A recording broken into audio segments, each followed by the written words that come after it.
Hi, welcome back to True Crime Sages. I'm Tina Cummins. I'd like to welcome you folks back. Sorry I haven't been here for a while.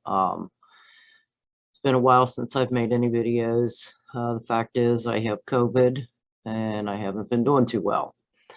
I didn't get to celebrate Thanksgiving. I was in bed and, I've been taking precautions, staying away from everybody, isolating. So few more days and that part of the program will be over. So anyway, I want to talk about Summer Wells case tonight. Most of you by now have seen the Dr. Phil episodes 1 and 2 of Don and Candace talking about Summer. Belinda and I from the very beginning have been cautioning everybody not to jump the gun on the parents. And there's a reason for that. There are many reasons for that, but when children go missing, everybody tends to react differently to different stimuli, different things. With Rose Bly, Candace's sister, already having been missing, for so many years, it's hard to gauge how the parents are going to react. Have their behaviors been the same as how other parents would react? We'll know. But that said, Belinda and I have known from the beginning, and believe we've shared this with everybody, that they were going to, triangulate. They're going to map out where their cars were, where their phones were, whether or not they were telling the truth. And as it turns out, they both passed their polygraphs. The story is the way they told it. And so where does that leave the public? Well, that leaves the public exactly where they were from the beginning. That a 5-year-old child, Summer, is missing. The suspect is still on the loose. Someone has this child, and we're still looking. Back from the beginning, Belinda and I cautioned everybody about jumping on the parents and said, what if you're wrong? And let's talk about that for a minute. What if Candace and Don had absolutely nothing to do with the disappearance of their child? We talked about this and said, look, imagine the position you're in. Imagine the position that puts Don and Candace in. All these people out here, blame. Well, what if you're wrong? And so I think a lot of people have hit that point in the moment. Now, people are still questioning why Candace got so upset over the whole cornbread mafia thing. But let's just put this into a little bit of context. She's already had a sister that's been missing since 2009, and now her daughter's missing. And according to her polygraph, her and her husband, they don't know where she's at.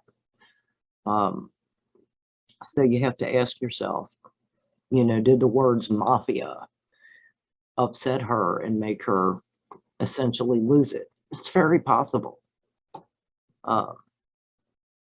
Obviously, I can't get into the mind of Candace. I've offered for her and Don to come on and talk. Belinda and I have said from the very beginning, we think they picked the wrong avenues in handling this situation, and had they gone different routes, perhaps, they wouldn't have been targeted so much.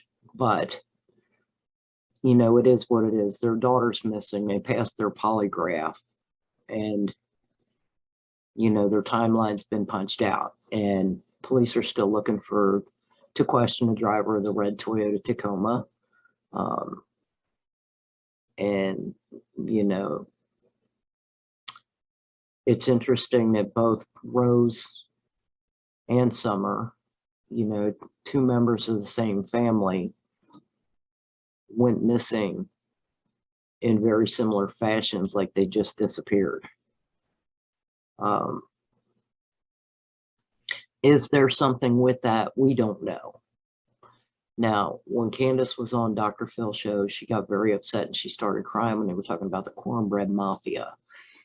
And again, perhaps the word mafia just scared her. A lot of people don't know where that term cornbread mafia was coined, but back in the 70s or 80s, there was a large pot growing operation that started in Kentucky and spread throughout the Midwest. And, you know, that's where originally the term came from. It was an organized pot dealing operation.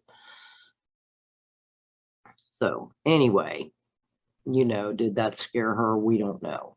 But I would certainly like to talk to Don and Candace. I know Belinda would like to talk to them too, as victims advocates. You know, we've extended this offer before and we've never heard from them. But again, from the beginning, we've been cautioning people not to jump on that blame the parents bandwagon.